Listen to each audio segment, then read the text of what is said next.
So I wanted to talk to you about how to use the Murli to actually meditate, because the Murli is the foundation of the meditation. And a lot of people don't really quite understand this. So I wanted to take some examples from the Murli of today and see if it becomes clear for you what exactly this method of meditation is. Because meditation doesn't mean think whatever you want and meditate on whatever seems like a good idea at the time, because that will make you a little bit happy for a short period of time, but it won't really do what we want it to do.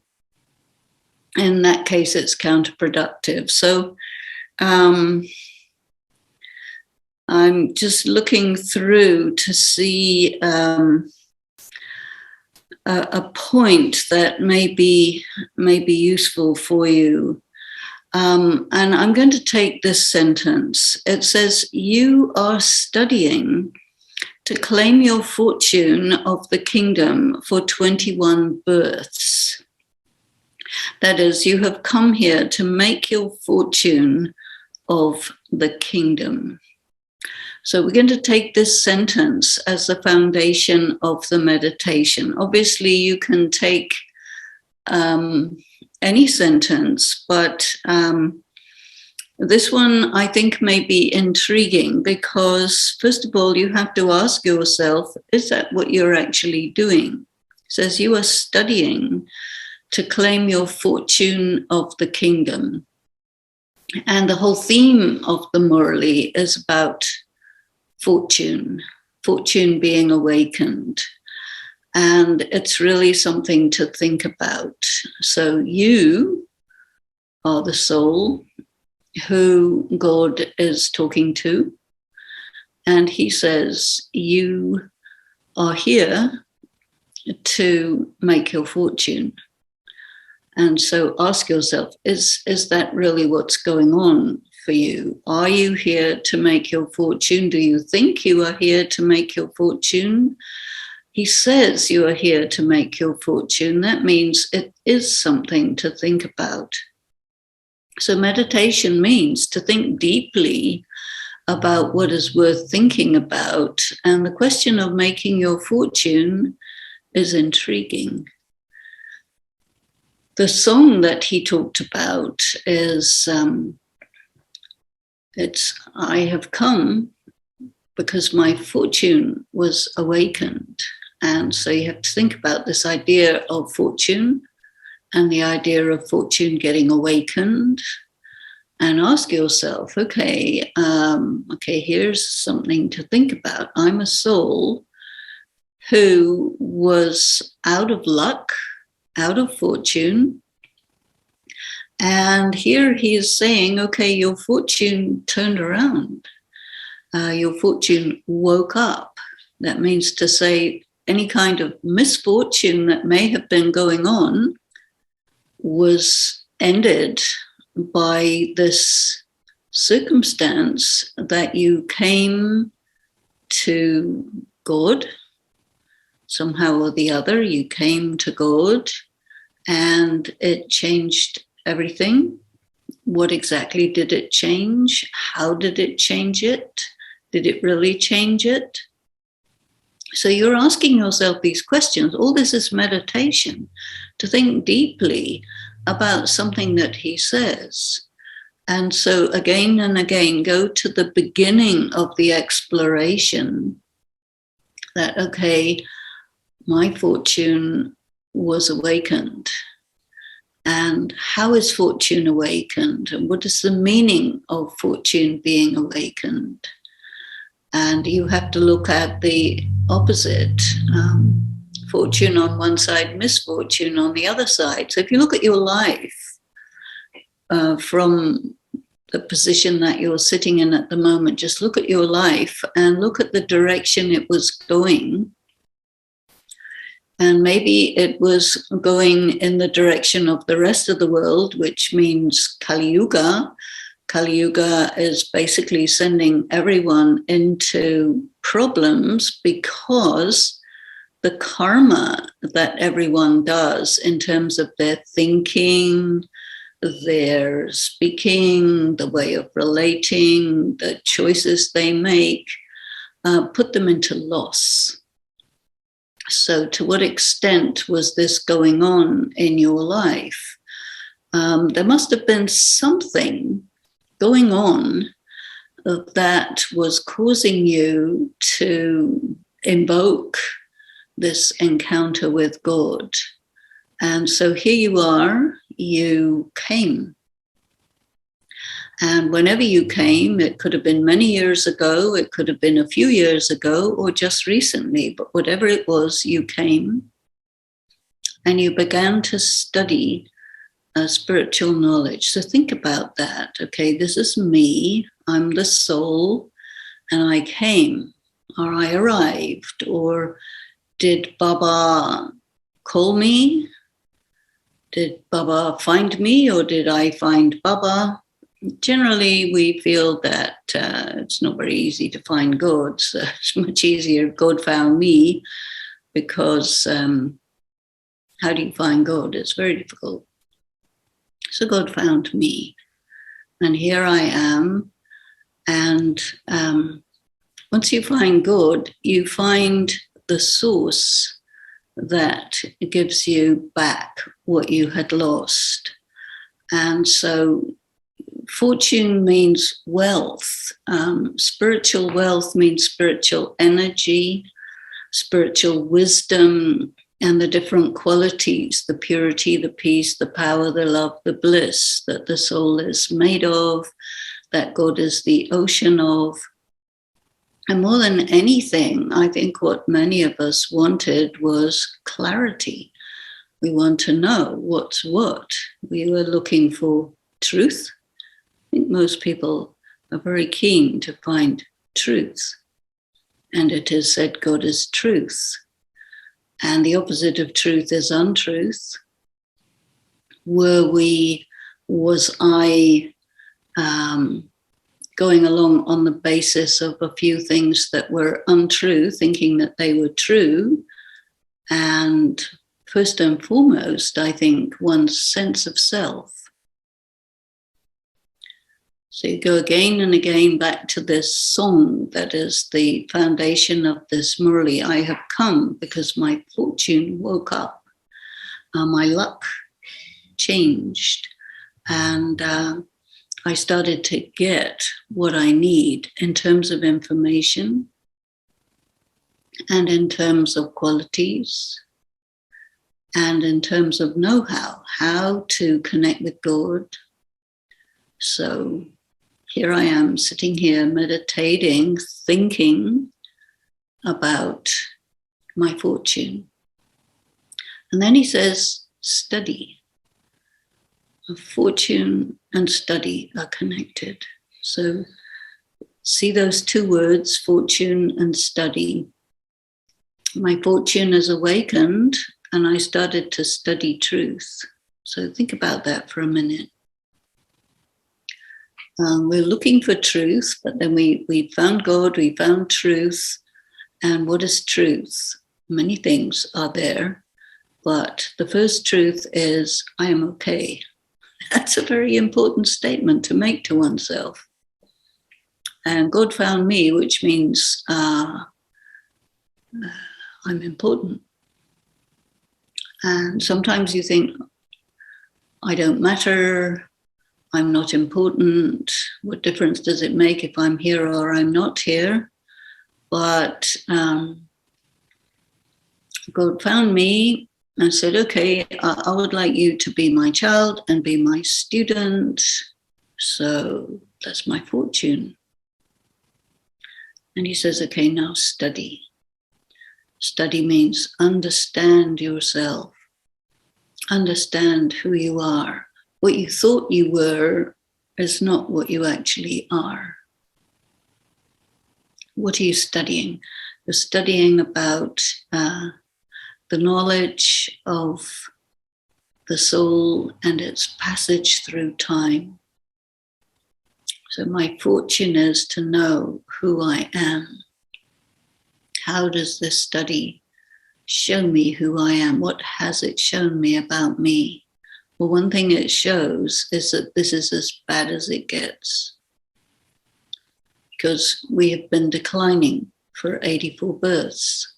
And we thought, many of us thought, we were evolving, because that's what we were told. We thought this is, we've evolved and this is the best. And then he says, no, it's not actually the best, it's the worst. So from here on, you're going up, but up until now, you've been going down. And that was called, your fortune wasn't doing too well, but now the direction of your life has changed. So think about that. God came into your life. I said, okay, you're my child. We said, okay, that's all right. I can do that. Now study. Okay, this is interesting. I'll study. And what am I studying here? I'm studying myself. So we have this word, realize the self. And we use the word realize in lots of different ways, but study the self is a different way. I'm studying about myself. I'm studying about myself as a soul who is being told who I am.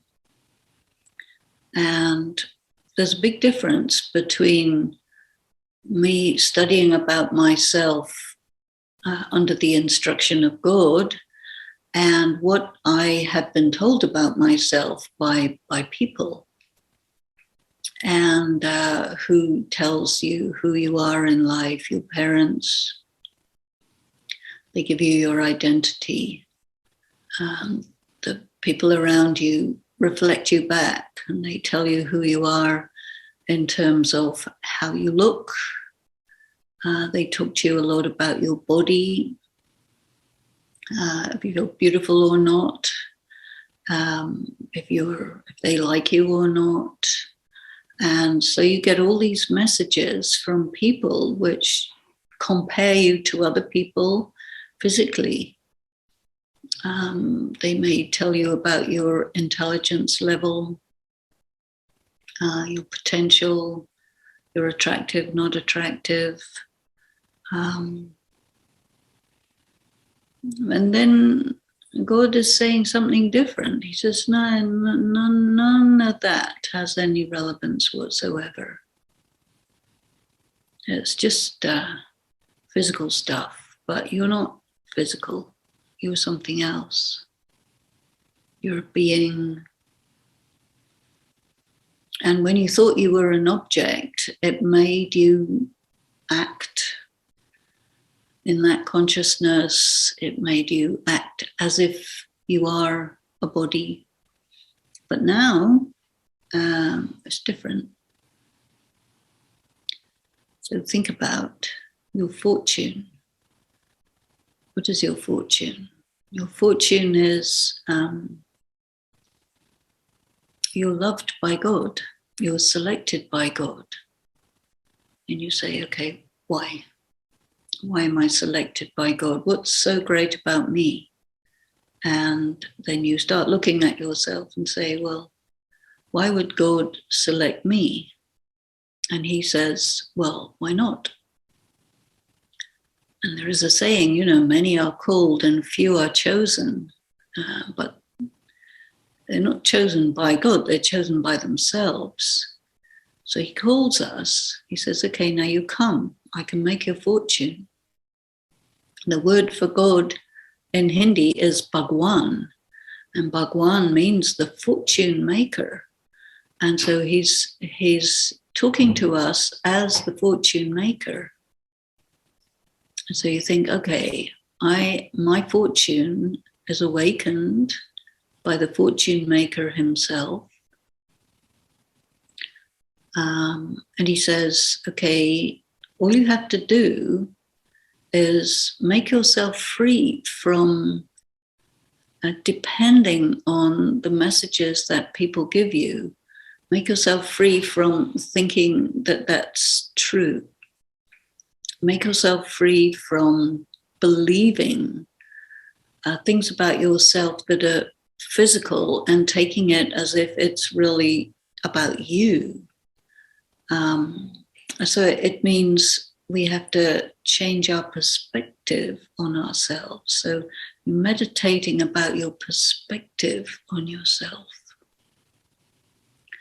So you look at yourself in the light of this, that the fortune maker is teaching us to see ourselves differently. And to see ourselves as having incredibly great potential. So you're pondering. Meditation is also pondering on myself. I have great potential. I have many births. I have done many things over a long, long period of time. I'm interesting. They could be good things, bad things, whatever, but I'm an actor. And now God, who is the ocean of wisdom, is inviting me to study with himself. And he says, I'm your father, your teacher, and your guru, as well as your friend, your mother, your protector. I will take care of you and I will guide you. And so there we are, sitting, thinking about this fortune that all of a sudden happened. And, well, this is Thanksgiving time. So I'm actually quite grateful, quite thankful that, wow, I am studying such material that's enabling me at every step, with every thought, with every word, with every action, to create fortune that is very high fortune and that'll last for a long, long time, and that cancels out any kind of misfortune that's come my way. And so that's pretty good. And you see, thinking like this, what does it do? It takes you to the one who's talking to you. Because God is intangible. But what he says is tangible. You can grasp it. It's words. It's ink on paper. It's right there in front of you. He says to me, you can say to yourself, he says to me, you've come and it woke up your fortune. And so consider that you are actually lucky, very lucky. Usually people think of luck as being, okay, you won the jackpot on the lottery. And sometimes he says, okay, this is a lottery and you did win the jackpot. So you say to yourself, really? Fortune means I won the lottery, I'm lucky, I won the jackpot. And what is this jackpot? Well, he says, study this, and this will teach you how to do such karma that you become the wealthiest person in the world, who has also got the great fortune of perfect health. He says in the Murli today, your body will not get damaged by anything. The type of body you have in the golden age is completely healthy. No pain, no emotional pain, no physical pain, no financial pain. even the poorest people in the Golden Age are very wealthy. You'll never have to work. Things come easy. And you are respected, loved, recognized for who you are. And you will not die. And the deities are called the immortals. So, you may be concerned about death because people are concerned about death. It's all around us. This is the world of death. But fortune means that you really know and feel and experience that you're immortal. You leave one body, take another. You are comfortable with that, or getting more and more comfortable with it. And as you raise these thoughts into your mind, allow yourself to just feel them. Fortune, what does it mean? And I have fortune. I am given fortune. I'm increasing my fortune. They say it takes money to make money. So it takes fortune to make fortune. And we are studying, not only recognizing that we have fortune, but studying how to increase it and make it the best. The fortune of wealth, health, and also good relationships. Everybody has some kind of relationship issue, I would imagine. But what he's teaching us, how he's opening our fortune, is good relations. So sit with yourself for a moment and feel what it's like to live with people who see you as you are, who love you, who recognize you, appreciate you, and that you have all the love and energy in the world to respond to them in kind and live in the happiness of good relations, good health, wealth, beauty all around. And everyone has meaning in their life. And having connected with God, you also got a lot of meaning in your life at this time.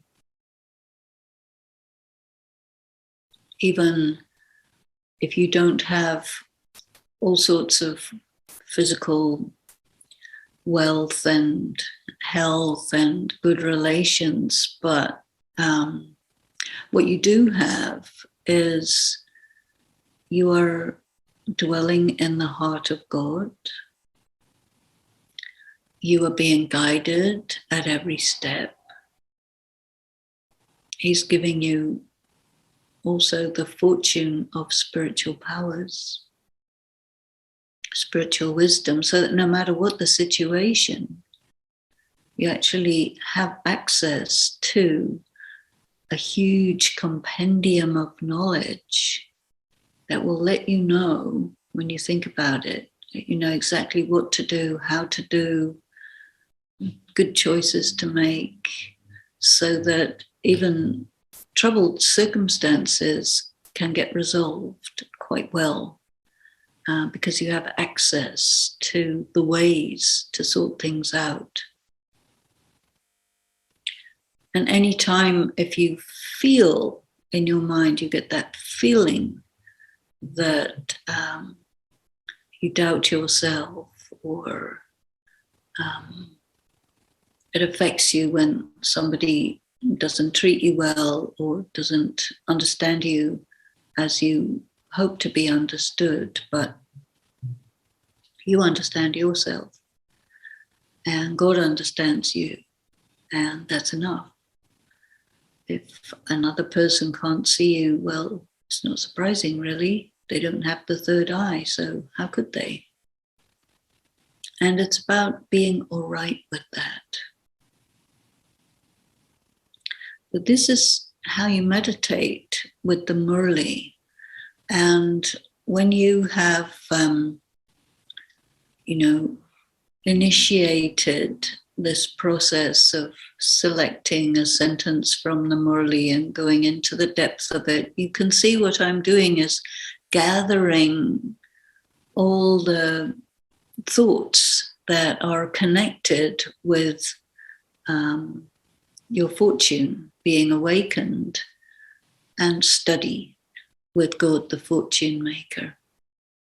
And so what this does is it brings you, if you remember the picture that I showed you of the 4 stages of yoga. So up until now, I've been showing you the first and second stages. And the third stage is when you're on a roll, and the thoughts just come by themselves. And this is going to be different for each one.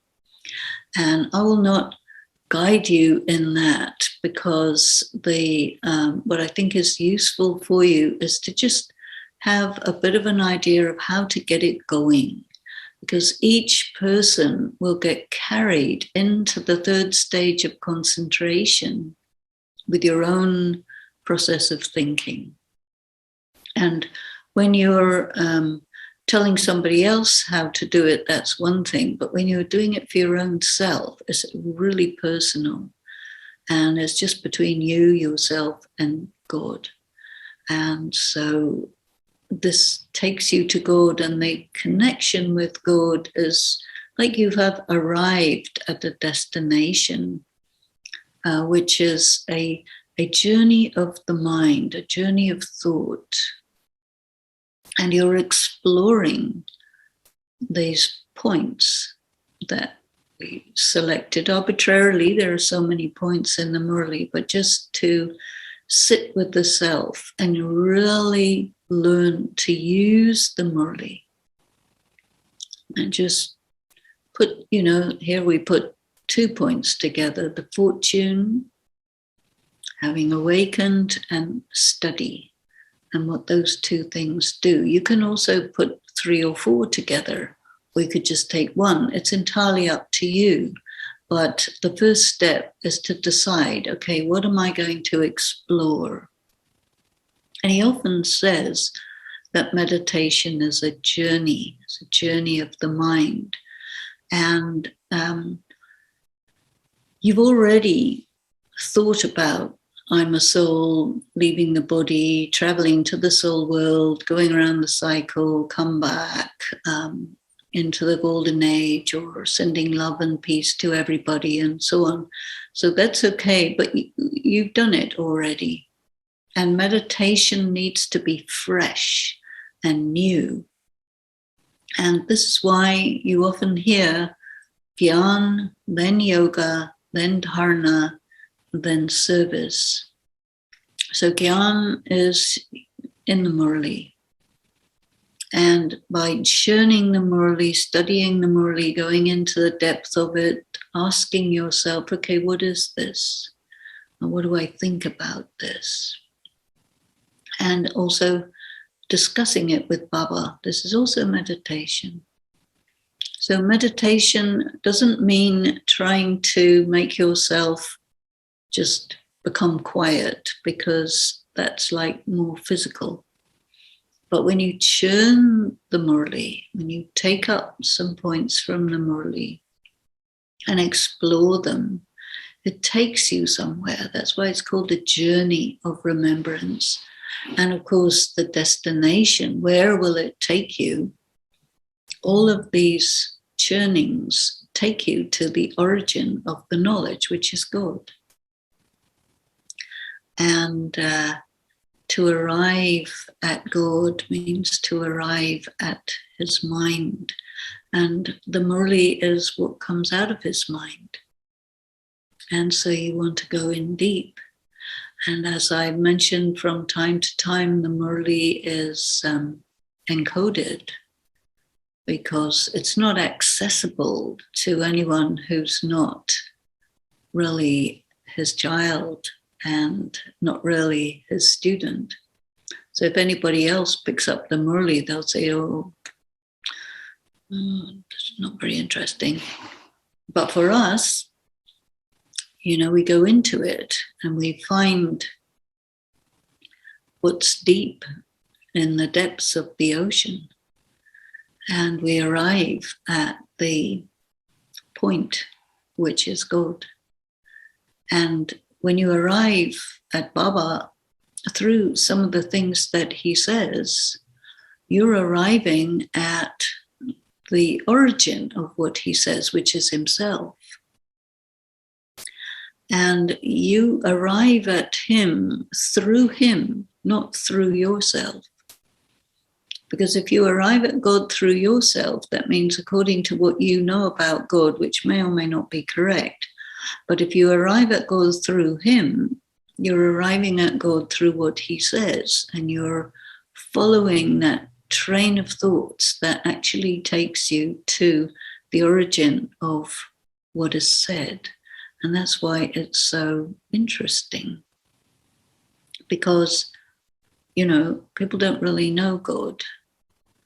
A lot of things are said about God in the path of devotion, in different prayers, and so on and so forth. And we learn all sorts of things about God in the 7 days course, but that's okay, we did that already. Now you want to go further in and deeper. And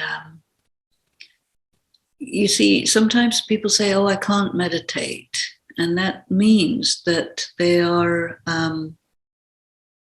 not actually using the method of meditation, because there's nothing to stop you selecting a point from the Murli. But if you do select a point from the Murli, or a couple of points or whatever, and you can't get it going, what it means is you have to do the work. And that's work of the intellect, this brain work, because you have to collect the points that are related. And what happens when you say you can't meditate is that you don't get inspired, you don't get excited by the points that you chose. That means don't choose those points. Keep going, go further in, and look at the Murli or read it a few times until you encounter the point that kind of lights up for you and says, you need to think about me, because I'm a point that you haven't thought about before. And you need to think about me today. And this is why I'm lighting up. And you can even, notice this happen. So I think that when we say we can't meditate, a lot of the time it's because we don't really want to do the work, or maybe we don't even know that there's work involved. And we hear that this is easy Raj Yoga, but it's not that easy. And getting your mind and intellect to do this kind of work is a kind of exercise that exercises the muscle of the intellect. And so this second step of meditation is difficult because you have to concentrate, you have to focus, you have to think, what is he saying? And grasp it and go in there. And when you put two things together that wouldn't normally come together, that's very helpful, because these are like strands or streets that take you to the destination. And the destination is to commune with God as he is, who he is. And he says so often, you don't know me as I am and what I am. So you say to him, okay, who are you? And he says, well, the Murli is my expression of myself to you. Now you use that to reach me. Otherwise, what's the point of having a Murli? It has to be having a point. There has to be a purpose. So let me take up this question that has come from Ron in Edmonton, and that is the difference between fortune and blessings, which I think is a very interesting question.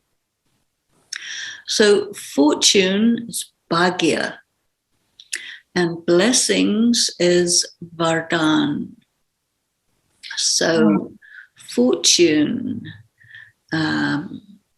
it's a very interesting thing to just meditate on, actually, the difference between fortune and blessings, because you have fortune and you also have blessings. And one of the things Baba said about blessings is, use them or you lose them, kind of thing. So the blessings, I think one aspect of the blessings is the titles that he gives us. He says you are Swadarsan Chakradhari, or he says you are Trinetri, or you are Maharati, or you are special, you are my brides, you are, and these are very beautiful statements that it's important to take on and take in and say yes to, and consider these are true. And there may be some resistance, because sometimes there are people who say, oh, I'm not that great. God must have made a mistake. Things like that. But so we have to get past that and say to ourselves, no, he's speaking to me directly. Or sometimes you may say, no, he's talking to somebody else, but no, he's speaking to me directly. And so let me take this on and take this in. Now, fortune, especially in terms of today's Murli, fortune is, okay, you have the encounter with God, you have met God, he has made you his own, he has made you his student, he has made you his follower. So that's really good fortune. So from that angle, you could say, okay, fortune comes first, and then with fortune, the blessings start flowing. And so in that sense, the fortune and the blessings go together. But, you think about these things in your way, and you can arrive at clarity. And it doesn't mean that if you think your way, that it's not the best way, or there could be another way that's better. No, your way is valid, and it's important for you to affirm to yourself that your way of thinking about it, that's you making your relationship with Baba, and it's in many ways nothing to do with anybody else. It's just me and Baba, and we have something going on together, and that's what it is. So is it best to listen to the Murli without writing down the points of the Murli? How do we turn about remembering Baba and becoming pure and free from vikars? Well, you have to really understand yourself. Some people, they like to take notes. Some people, they don't. And you can't really say which is better, because everybody has their own style. And I think what's really important is to validate for yourself what your way is. Because, in terms of education, there are many learning styles. And during the time of Brahma Baba, they didn't know that there were many learning styles, and they were used to just one learning style, which is that you listen to something and you learn it by heart and then you give it back. But that's not necessarily the best way, and certainly not the only way. So you have to see yourself. What do you like to do? And you can experiment. You can try out, and also what I do, okay, is I notice that there's a difference when I'm listening to the Murli or when I'm reading the Murli, because everybody has access to the Murli. So you can read the Murli and you can go through the Murli as often as you want to extract points. And you will find that, say, when you're listening to a Murli, a point will stand out. And then when you read it afterwards, a different point will stand out. And that's valid. And it's perfectly okay. And then it's like you give yourself full freedom to take up whichever point. But the thing is, when you have like this total open, full freedom, it's like too many choices.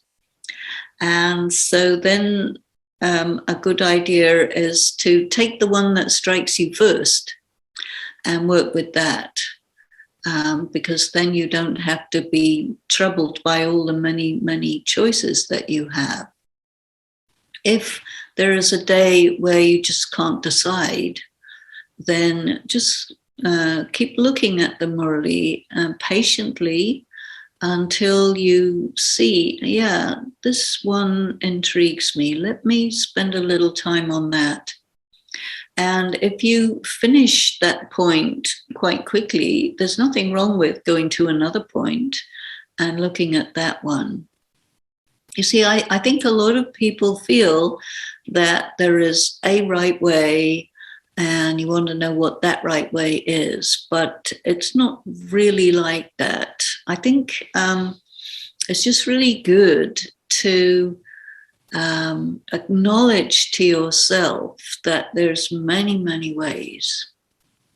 And there's lots of different ways to meditate, but, all of them are based in the knowledge. Now, this I think is very important. And it might not be that you meditate on something from that particular day's Murli. There may be some other thing that you meditate on. But of course, all of the knowledge originates in some Murli or another, because that's where all the knowledge is. Whatever Baba said, it was written down by Ishu Dadi, who was the secretary of Baba, and that's the Murlis that we get. She took notes. Baba was speaking.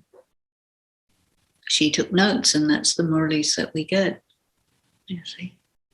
And she was very, very fast in writing because Baba was speaking quite quickly always. But she could write really quick. And so she got everything. And that's the legacy that we have, And it's a treasure of knowledge.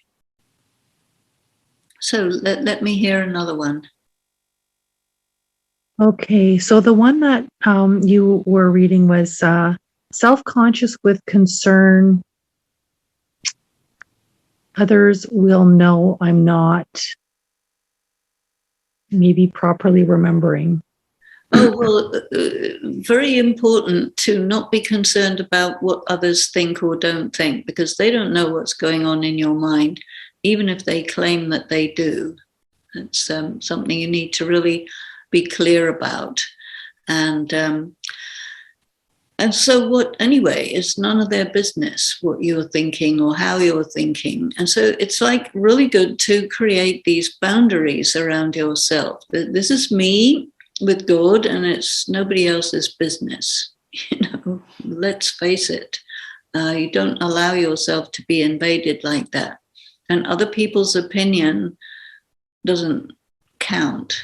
And so don't make it count, because it doesn't. Everybody will be very happy to comment on you as far as you let them. But if you're really clear about yourself, then you can say in your mind, you have no obligation to report to anyone.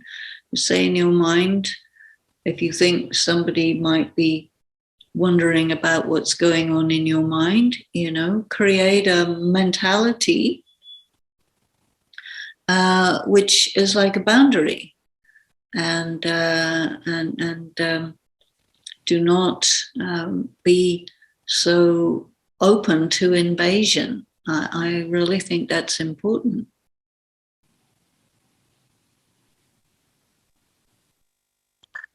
Okay. I noticed that first Baba was talking about you have to come here to make your fortune of the kingdom.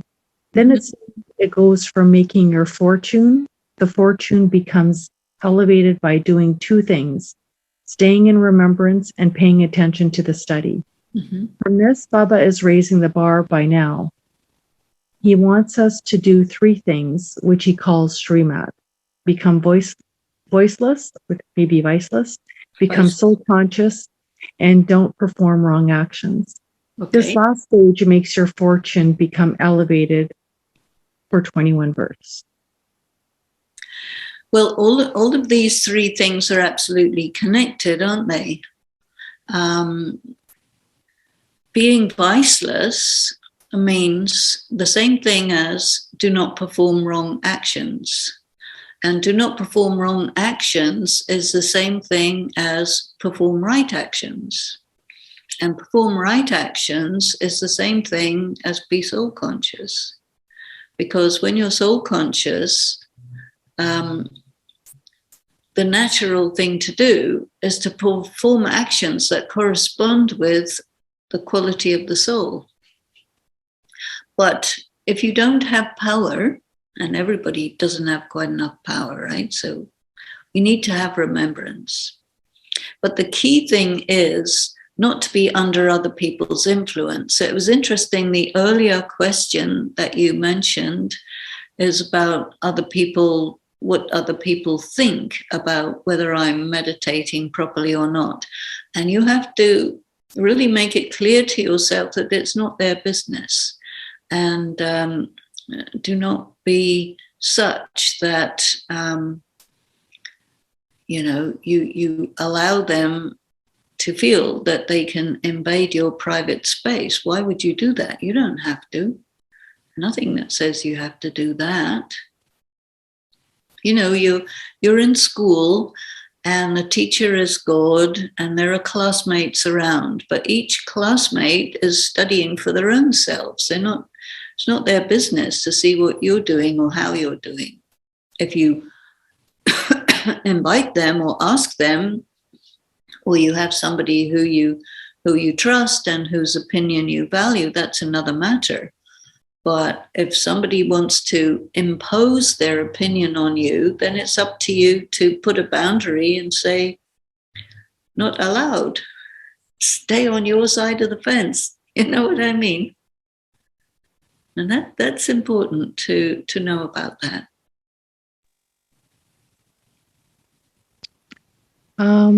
So it seems there was a progression this morning of making fortune. Then it gets elevated by doing a couple of things.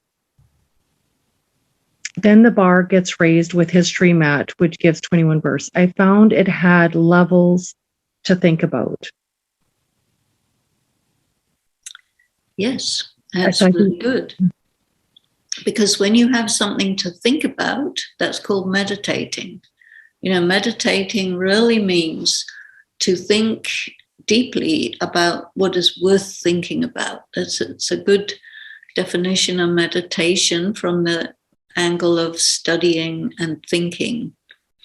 And then another very important definition of yoga, which is there in the Murlis, and it's also in the Gita, very clearly stated that yoga means skill in action. That means when you're connected with Shiv Baba, you will intuitively feel what to do, because being connected with Shiv Baba, you're also studying. So you feel it, you know it, you get it, you do it. When you're disconnected, you come under the influence of other people, and then maybe you react to what they're doing, or you try to resist their influence on you, but you're affected, you see. But when you're just you and Baba, then you're much more free to do as you feel is the right thing to do.